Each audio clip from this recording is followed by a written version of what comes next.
2022 was a big year for me. Kind of.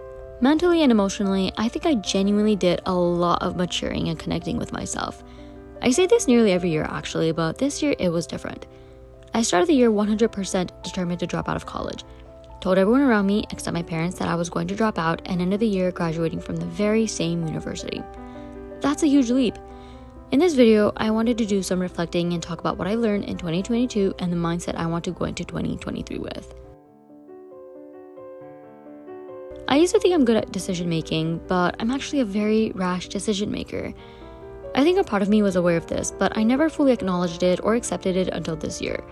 I don't stop to wait and think, but instead lean towards instant gratification, even if delayed gratification will be more worth it because I hate suffering in the present. I convinced myself I've thought a situation through when what I've actually done is settled on the easy choice and started making excuses to justify it. My self-sabotaging tendencies are something my sister has been pointing out for years, and I refuse to believe her until there's a whole "I'm going to drop out" fiasco. In 2023, I want to start taking things slower and take my time before rushing into things for the instant gratification or a timeline someone else has in mind for me. Also want to try to be less biased when making decisions and actually take advice from people I go to advice for and people I know have my best interest in mind. The thing is, I've done this often enough, like I said, one thing and convince myself and try to convince others that I'll stick to it, only not to in the end, that people don't believe me when I'm actually serious about something. I don't do it intentionally, but I need to start intentionally not doing it. Another thing is, I assume things about people and it's almost always for the worst. I convince myself they will react this way or that, or feel this way or that already, etc., in order to placate myself, defend my decisions, and I guess in a way, keep these people molded into the version I had of them in my mind. This one especially made me feel bad because I hate it when people try to hold me to an image they have of me, and I didn't even realize I was doing the same thing until recently. I'm always going off about how people will try to make you into someone you're not to satisfy their idea of who you are, but I never applied this idea to myself, so it never sunk in.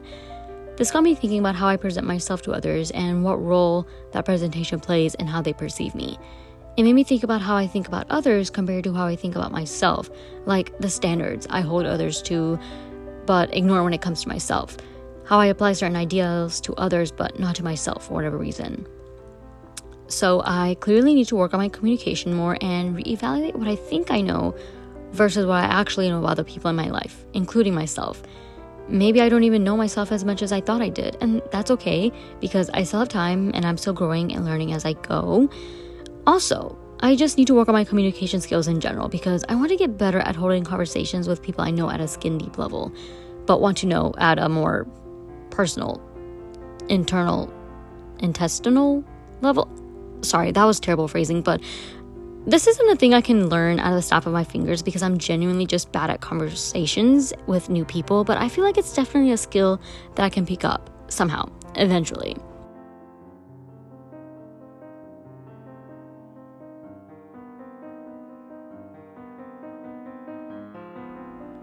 I also tend to put too much pressure on myself to stay the same in terms of likes and dislikes, and for some reason feel like I'm betraying myself by liking something I used to really dislike previously, or the other way around.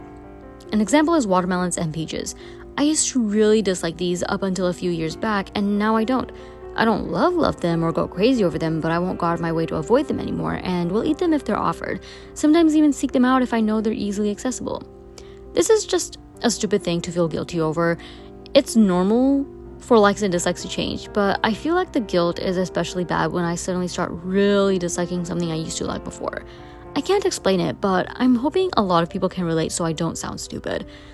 I'm not sure if there is anything I can do about this other than keep an open mind and maybe start trying more things I don't like but don't hate and stop gravitating toward things I no longer like out of misplaced guilt because it's not gonna do anybody a service, much less myself.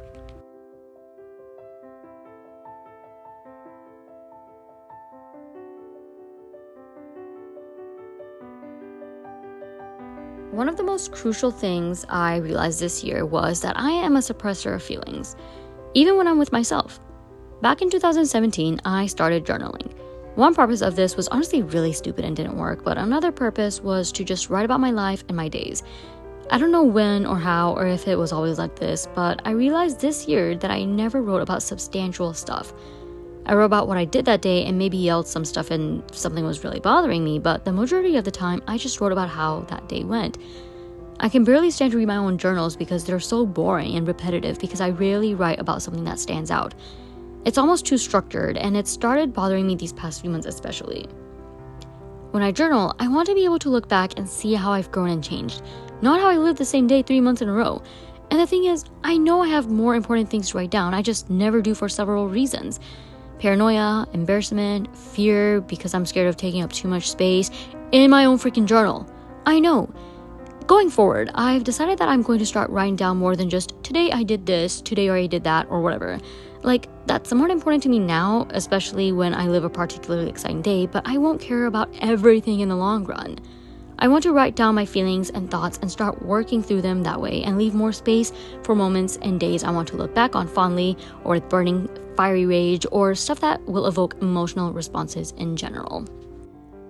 With this video, I also want to start being more accepting of my flaws in general instead of trying to wish them away by ignoring them. Maybe not so publicly or so openly on the internet, but with myself at least. Otherwise, it really only ends up with me being in my emo feels about how nobody knows the real me and they wouldn't like the real me even if they did know. In 2023, I want to be more realistic with all aspects of life. Goals, relationships, self-image, future aspects, all of that. But for now, that is it for this video. If you watched it this far, thank you so much. I really freaking appreciate you guys, but I will see you next time. Be kind, be smart, and stay safe, everybody. Goodbye!